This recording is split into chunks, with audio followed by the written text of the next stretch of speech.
जय हिंद दोस्तों, लगातार ओपीएस की आवाज़ आप उठाते रहें अपने चैनल के माध्यम से या फिर मेरे वीडियो को शेयर ज़रूर करें ताकि हर एक कर्मचारी लोग जागें। जहाँ दोस्तों जिस रफ्तार से महंगाई बढ़ रही है उस रफ्तार से डीए नहीं बढ़ रहा है और विजय कुमार बंधु लगातार लड़ रहे हैं, तो आपको भी उनका साथ देना चाहिए। जहाँ दोस्तों मंजीत सिंह पटेल भी लगातार 8 पे कमीशन की आवाज़ उठा रहे हैं, तो उनका भी साथ देना चाहिए। बाकी यूनियन को भी सोने से जगाना चाहिए, क्योंकि यूनियन अगर थोड़ा और भी प्रयास करे तो 8वां पे कमीशन जल्द से जल्द लागू हो जाएगा।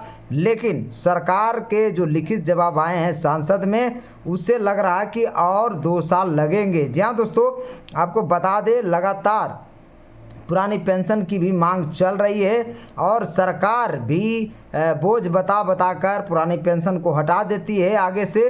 जी हाँ दोस्तों, आपको बता दें कि योगी आदित्यनाथ ने भी मनमोहन सिंह को पत्र लिखे थे कि एनपीएस अच्छा नहीं है, इसे हटाकर ओपीएस बहाल कर देना चाहिए सरकारी कर्मचारियों के लिए।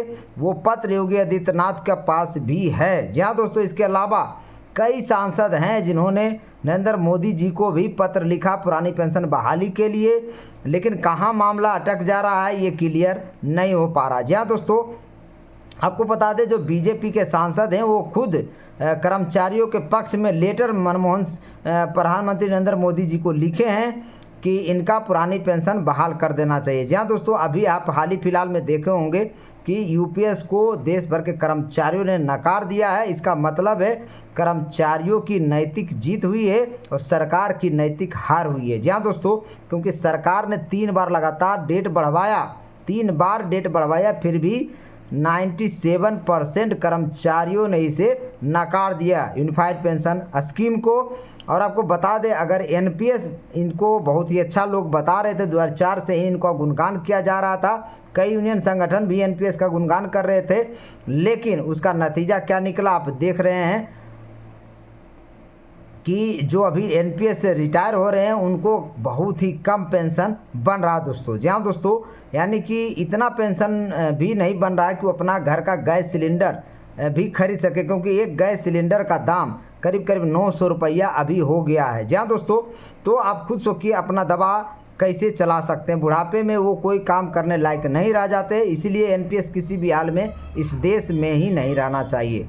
ना एनपीएस रहना चाहिए ना यूपीएस रहना चाहिए। जी हाँ दोस्तों, क्योंकि यूपीएस को भी नए सिरे से सरकारी कर्मचारियों ने नकार दिया है और कारण साफ है, क्योंकि उसमें 10% ब्याज सहित वापसी का मामला अटका हुआ है। इसके अलावा जिस दिन से बीआरएस लेंगे उसी दिन से उनका पेंशन शुरू होना चाहिए और 20 वर्ष नौकरी करने के बाद ही पेंशन शुरू होना चाहिए, जो कि 25 वर्ष कर दिया गया है।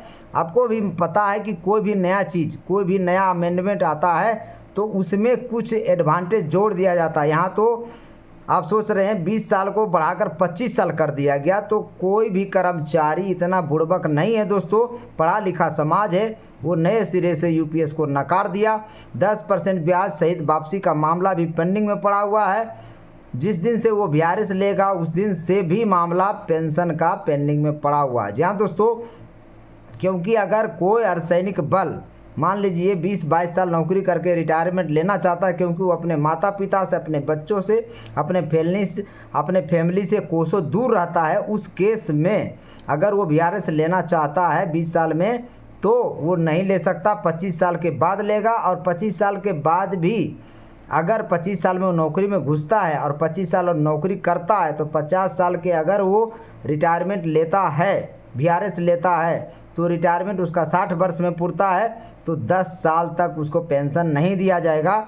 ये सरकार का नीति है और यही कारण है कि इस नीति को सभी ने नकार दिया है। अब खुद सोचिए कि वो सैनिक अगर बीआरएस ले लिया तो 10 साल क्या खाएगा। जहाँ दोस्तों कहाँ से वो कमाई करेगा, अपने परिवार को भरण पोषण वो कहाँ से करेगा, इसका सरकार के पास कोई भी जवाब नहीं है।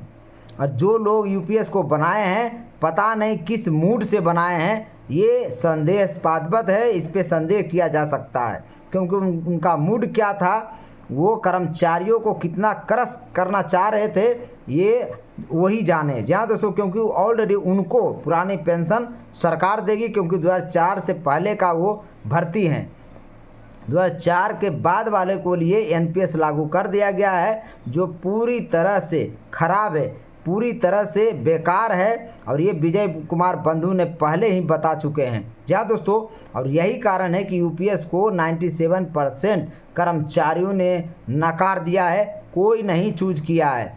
इसके अलावा और भी डाटा हम आपको पहले बताए थे कि पोस्टल डिपार्टमेंट वाले लोग जो रिटायर हो चुके हैं, जिनका 1000 रुपया महीना पेंशन बनता था, वो लोग इसको चूज किए हैं, तब जाकर 1 लाख कर्मचारी पार कर पाया है। 1,22,123 कर्मचारियों ने यूपीएस चूज किया। इसमें से 50% वैसे कर्मचारी हैं, 50 या 60% वैसे कर्मचारी है जो रिटायर हो गए हैं या 1-2 साल में रिटायर होने वाले हैं।